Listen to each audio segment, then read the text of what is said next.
Boa tarde a todos. Obrigada por ficarem aqui até no pleno domingo até essa hora para assistir a palestra.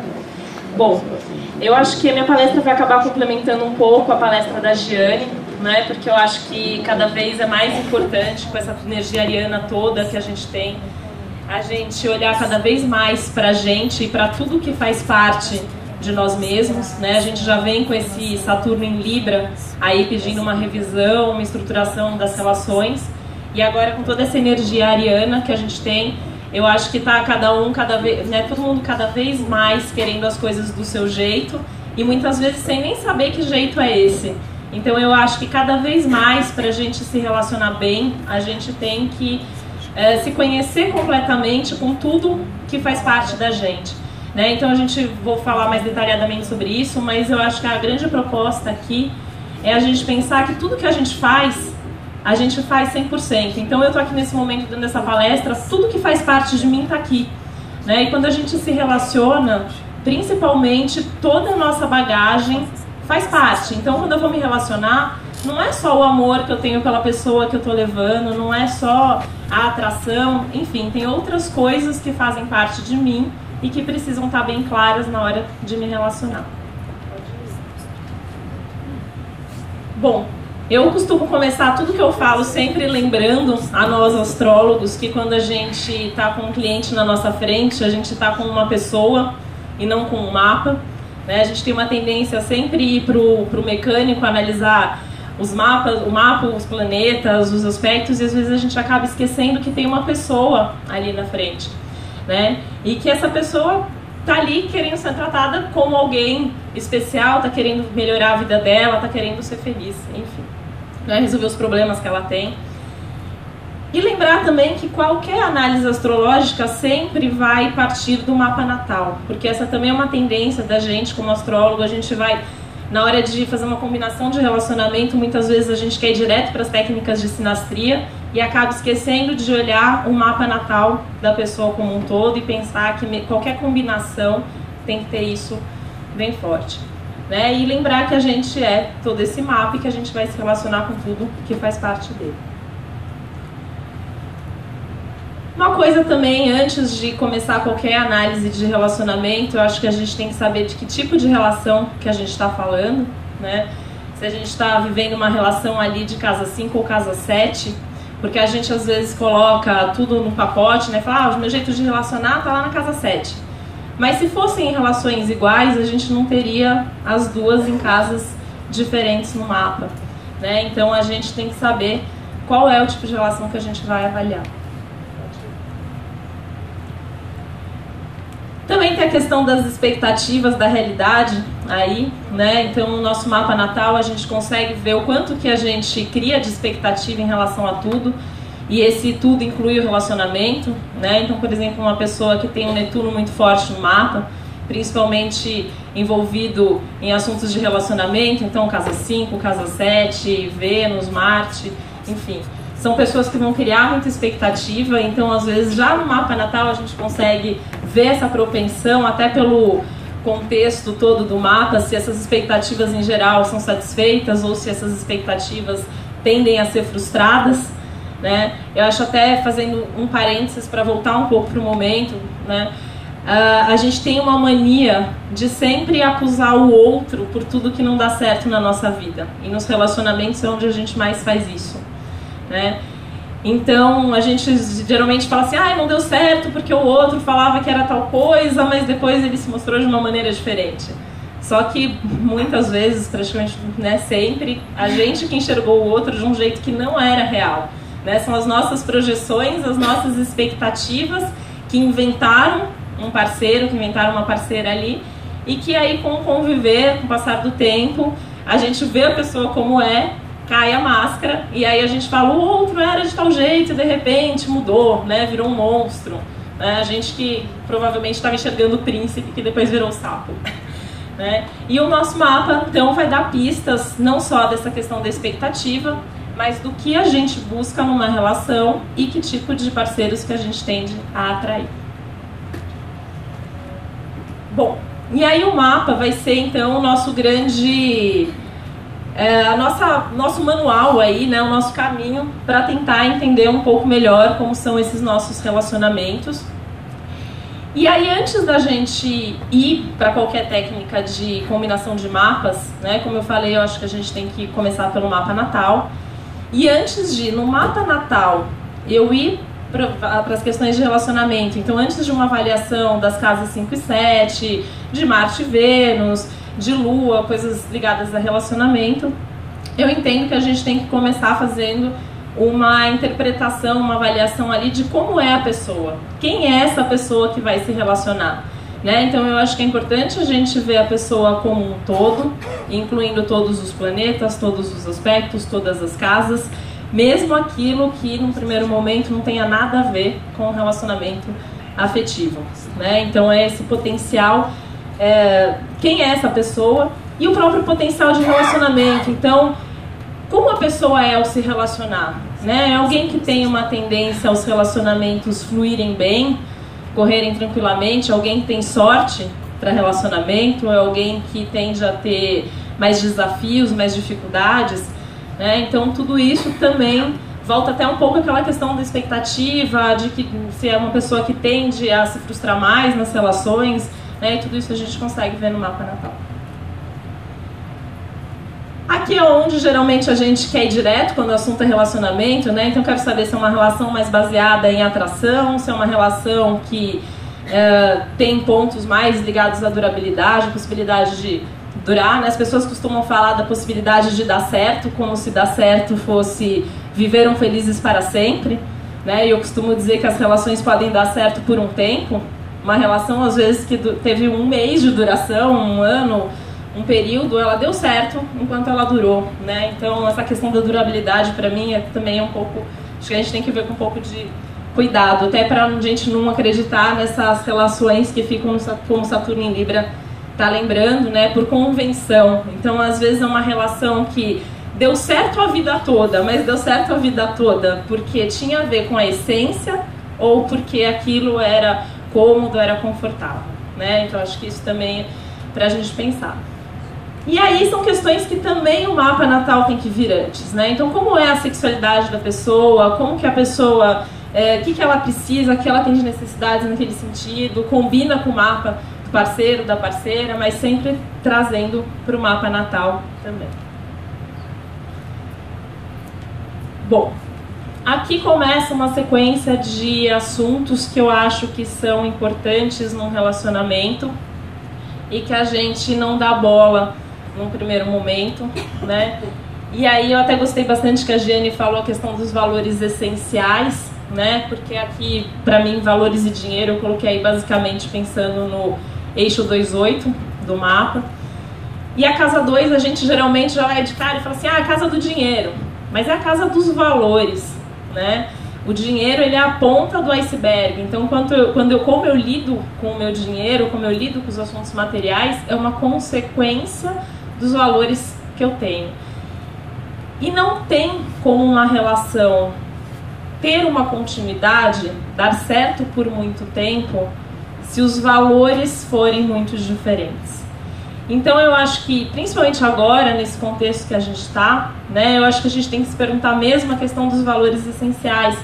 Então eu preciso conhecer quais são os meus valores e que valores que eu sou capaz de abrir mão ou não na hora de me relacionar.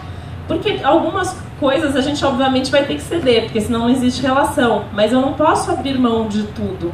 Então quais são esses meus valores básicos, meus valores essenciais, os valores que eu não abro mão de jeito nenhum, né? Eu preciso ter muito claro, porque senão uma relação com certeza não vai fluir, né?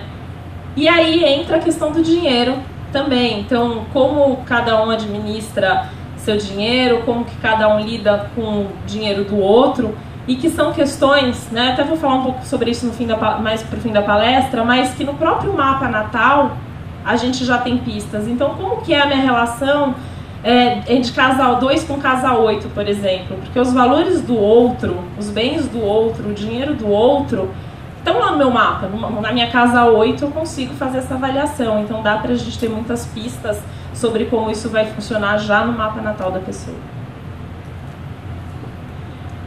as crenças, né? E aí incluindo em crenças religião, filosofia de vida, valores éticos, valores morais também, pensando um pouco aí Casanova, próprio Júpiter também, né? Então isso também são questões que vão influenciar no relacionamento. Eu preciso saber se há uma compatibilidade aí de crenças, de filosofia de vida, porque se as filosofias de vida, as crenças, os valores éticos, os valores morais forem muito distintos, é difícil a relação também durar por muito tempo, né? Principalmente se a gente pensar num caso de um casamento, uma formação de família, ter filhos, né? Vai criar dentro da religião de quem?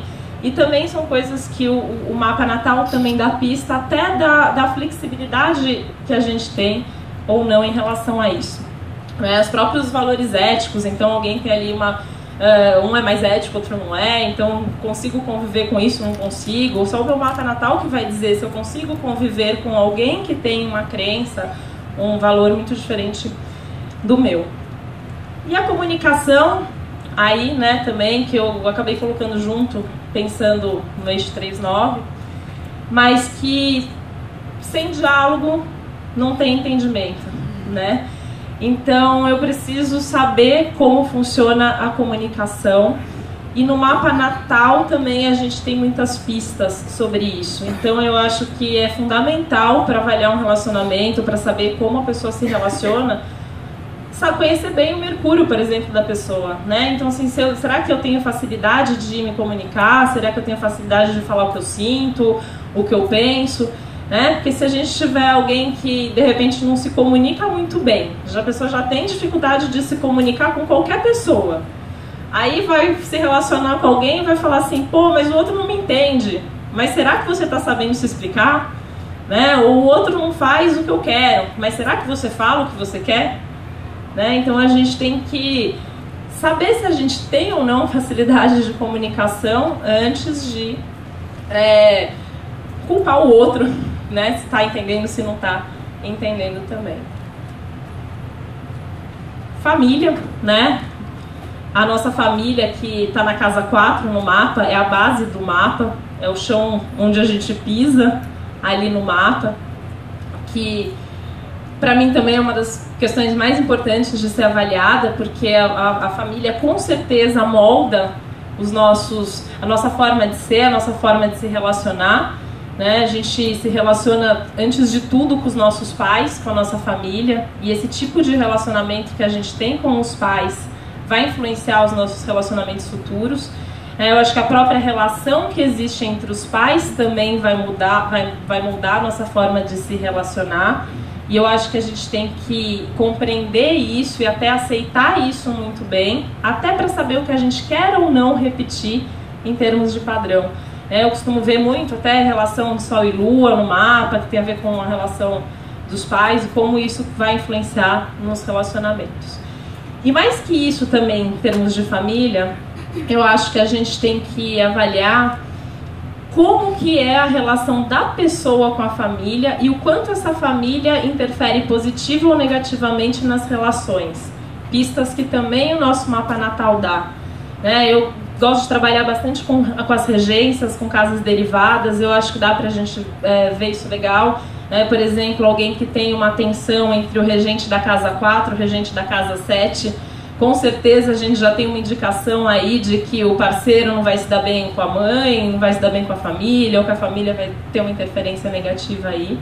E eu acho que são coisas que influenciam sem dúvida em qualquer relacionamento. Isso eu acho que nesse contexto ariano agora é um dos assuntos que mais está em pauta, né? Então o que eu gosto? O que me dá prazer? O que me satisfaz? E o quanto que esses gostos, esses prazeres individuais cabem dentro daquela relação, Então o quanto, acho que isso tem muito a ver com esse céu, esse Urano em Áries, esse Saturno em Libra, Nesse momento agora, muitos planetas além do Urano também em Áries, Então, será que assim, eu tenho que fazer tudo o que eu gosto, não posso abrir mão de nada? Será que eu posso abrir mão de alguma coisa porque o outro gosta, o outro não gosta que eu faça isso? Onde está o equilíbrio? Onde está o meio termo?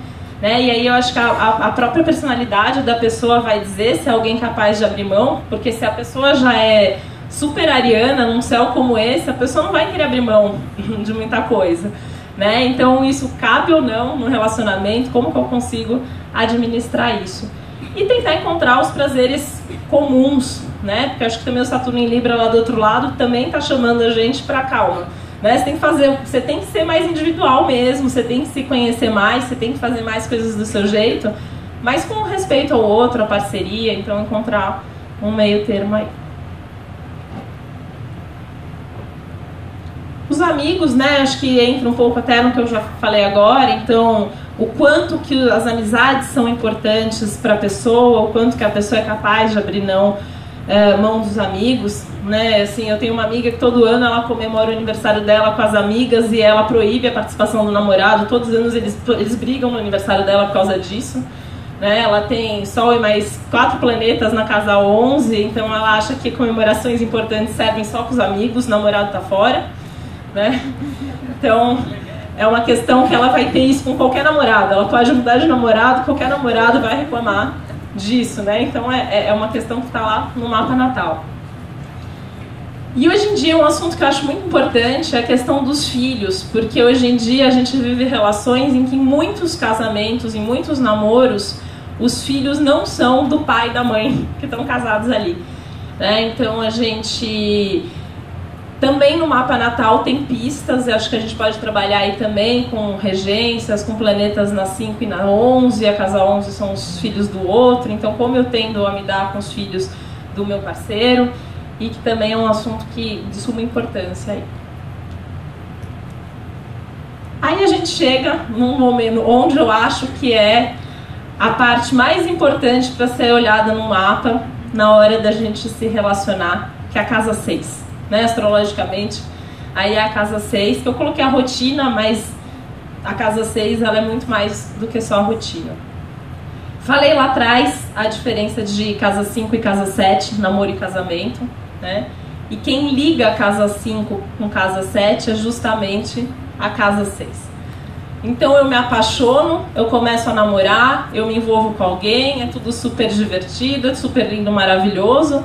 Começo a conviver com esta pessoa e essa convivência que cria uma vontade de assumir um compromisso mais sério e de criar, estabelecer um contrato de casa 7. Formal ou não, um casamento ou não, né? Mas que leva para uma relação mais séria, onde tem um acordo aí, onde tem mais convenções. Então é a casa 6 que constrói uma relação, porque é no dia a dia que eu posso dizer que eu tenho um relacionamento com alguém. Mas é essa mesma casa 6, que por casas derivadas é a casa 12 da 7, que contém tudo aquilo de mais oculto que pode criar problemas numa relação. Né? A gente costuma dizer que a casa 12 são os nossos inimigos ocultos, a casa 6 são os inimigos ocultos do casamento, das minhas relações mais estáveis, das minhas relações mais sólidas. Né? E o que tem na tal da casa 6? Né? A rotina. Então tudo aquilo que faz parte da maneira como eu lido com o meu dia a dia, como eu conduzo a minha vida, como eu administro pequenas coisas do meu dia a dia que na soma no passar do tempo, na soma dos dias aí, né, é a forma como é o mais importante, né, como que eu conduzo mesmo a vida que eu tenho e a própria relação. Na casa 6 a gente tem questões também básicas, né, como a saúde. Então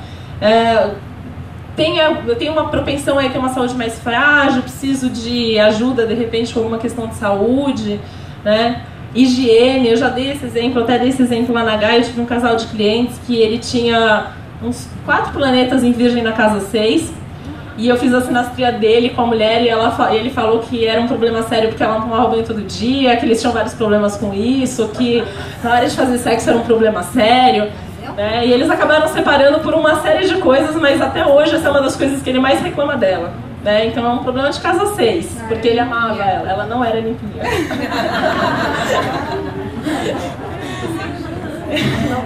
Não tinha como. Uma pessoa que tem um monte de coisa em virgem tem que tomar vários banhos por dia, senão não tem jeito. E aí a gente tem animais de estimação, tô na casa 6 também, então eu quero muito ter, não abro mão disso. De repente vou me relacionar com alguém que odeia animal de estimação, como eu vou conviver? Como eu vou morar junto com essa pessoa? Né? Trabalho, tá na casa 6, então a gente vê muitos problemas. Então assim, você trabalha demais, qual é o vínculo que você tem com o seu trabalho, como que leva trabalho para casa, né? E aí também eu acho que o mapa natal também vai dar pistas dessa relação com casa 6, né? Então, de repente, se eu tiver... Babá, é verdade. Empregados, em geral, estão aqui na casa 6, né? Então, pode ter problemas aí, né? Enfim. Então, são questões que a gente vê aí também, se tem alguma... eu acho que é uma das coisas mais importantes num relacionamento, tá aqui justamente na casa 6. Bom... Então aí, para a gente começar a fechar, né, eu acho que a questão aí muito importante que eu queria trazer é que eu acho que a gente tem que priorizar mais o mapa natal na hora de lidar com assuntos de relacionamento, e eu acho que cada vez mais, porque eu acho que a gente está entrando num momento, num contexto astrológico de que as pessoas cada vez menos querem abrir mão do que elas são, do que elas gostam, dos valores delas.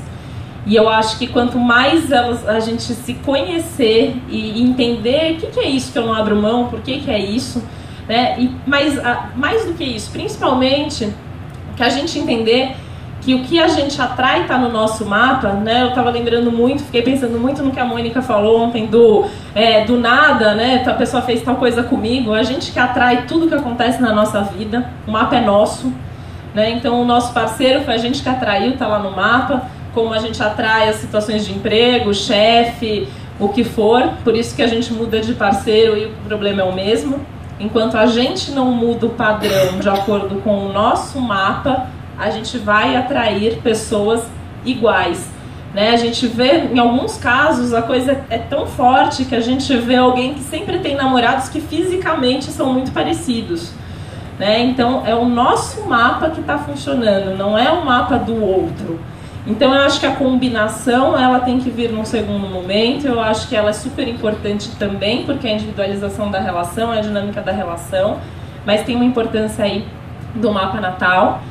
E eu acho que um trabalho com casas derivadas e regências ajuda bastante nesse sentido, né? Acho que é algo a mais para a gente dar uma importância aí.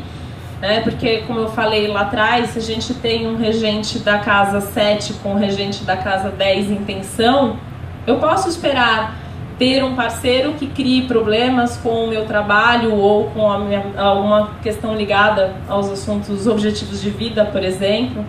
Uma tensão aí entre o regente da casa 3 com a casa 9, eu posso ter uma briga, pensar diferente, opiniões diferentes.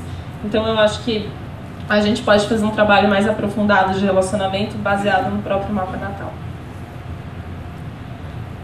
Então, acho que acabei já fazendo todas as conclusões durante, né? Acho que o mapa natal é o ponto de partida mesmo. Acho que a gente tem que se conhecer bem para se relacionar melhor, né? Acho que o eu tem que vir aí em primeiro lugar para eu poder construir uma relação mais sólida. E lembrando sempre que a gente tem que tudo que faz parte de mim eu levo para o relacionamento, então a gente tem que olhar essas outras questões que em geral passam muito batida. Assim, eu tive uma experiência antes de ser astróloga, sendo advogada de família, e o que a gente vê na prática é que quando os casamentos chegam ao fim, as reclamações elas são porque os valores eram diferentes, porque ela gastava dinheiro demais, porque a rotina não era legal. Muitas relações não acabam por falta de amor, mas acabam por outros motivos que a gente geralmente esquece de olhar quando a gente vai de cara para o que supostamente tem a ver com relacionamento no mapa. É isso, são meus contatos, qualquer dúvida, qualquer coisa, estou à disposição. Obrigada.